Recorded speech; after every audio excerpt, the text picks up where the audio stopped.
नमस्कार प्यारे बच्चों। आज हम चर्चा करेंगे कार्नेलिया का गीत कविता पर। यह गीत जयशंकर प्रसाद द्वारा रचित है, जो कि उनके सुप्रसिद्ध नाटक चंद्रगुप्त में संकलित है।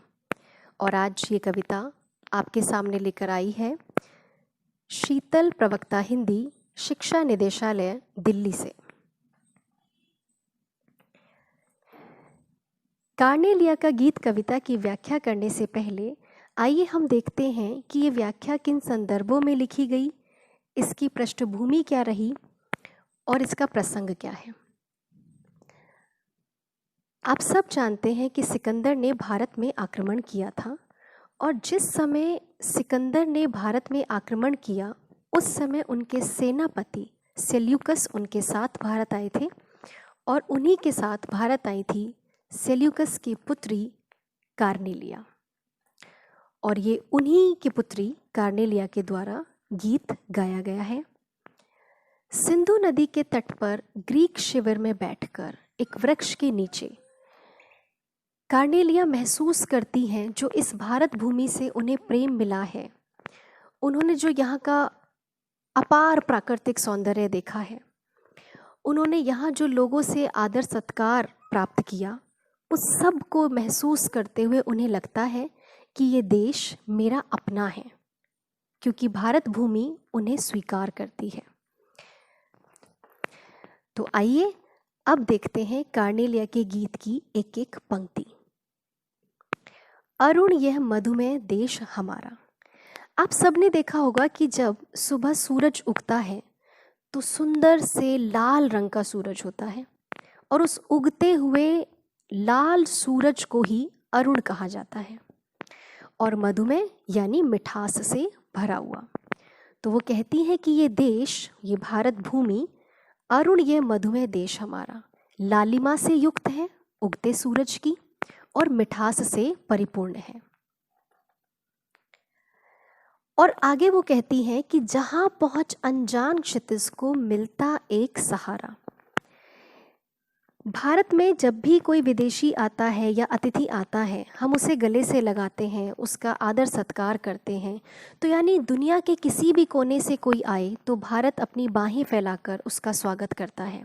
तो ऐसे अनजान क्षितिज को भी हम एक सहारा देते हैं। क्षितिज का अर्थ होता है जहाँ धरती और आकाश मिलते हुए प्रतीत होते हैं दूर दूर के कोनों से। तो ऐसे ही भारत भूमि भी किसी भी कोने से आए हुए अतिथियों का स्वागत करती है, जहां पहुंच अनजान क्षितिज को मिलता एक सहारा। अगली पंक्ति है, सरस तामरस गर्भ विभा पर नाच रही तरुशिखा मनोहर। कार्नेलिया कहती है तामरस का यह अर्थ है कमल, और तरुशिखा का अर्थ है शाखाएं और वृक्ष की टहनियाँ, और मनोहर का अर्थ होता है मन को हर लेने वाला। तो जब सूरज निकल जाता है और सरोवर में, तालाब में रस से परिपूर्ण कमल खिलने लगते हैं, और उसके बीच ऊपर से तरुशिखाएं झांक रही होती हैं, और उन तरुशिखाओं के जो बीच में स्थान होता है उससे वो लाल लाल जब कमल के खिले हुए फूल नज़र आते हैं, तो ऐसा लगता है कि उस हरियाली के बीच में किसी ने कुमकुम का टीका लगा दिया हो।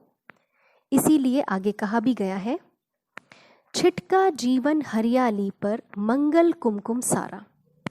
तो चारों तरफ जो ज़मीन पर, धरती पर हरियाली छाई हुई है, उस पर जो बीच बीच में कमल के फूल खिले हुए हैं, वो सुबह सुबह, और ऊपर से आकाश से जो सूरज की किरणें पड़ती हैं, ऐसा लगता है कि किसी ने मांगलिक कार्य में लगाए जाने वाले कुमकुम का छिटकाव कर दिया हो, उसको छिटक दिया हो, उसको बिखेर दिया हो।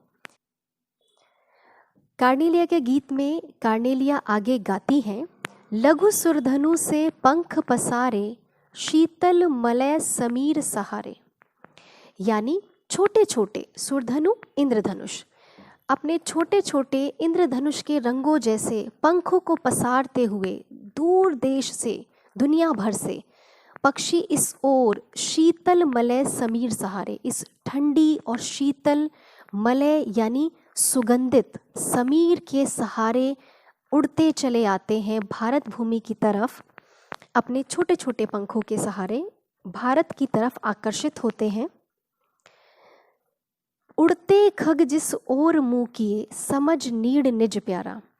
और सारे जो खग, जो पक्षी हैं, वो अपना मुंह इसी दिशा में, पूर्व दिशा की तरफ, भारत भूमि की तरफ करते हुए आगे बढ़ते जाते हैं, क्योंकि इंसान ही नहीं, पक्षियों को भी ऐसा लगता है कि ये भारत भूमि उनकी अपनी है, ये देश उनका अपना है। इसीलिए इस भारत भूमि को वो अपना नीड़, अपना घोंसला, अपना घर समझ के, प्यारा घर समझ के इसी तरफ आकर्षित होते चले आते हैं। यानी सिर्फ इंसान ही नहीं, दुनिया के किसी भी कोने से पक्षी भी यहाँ आकर के प्रवास करना, निवास करना पसंद करते हैं।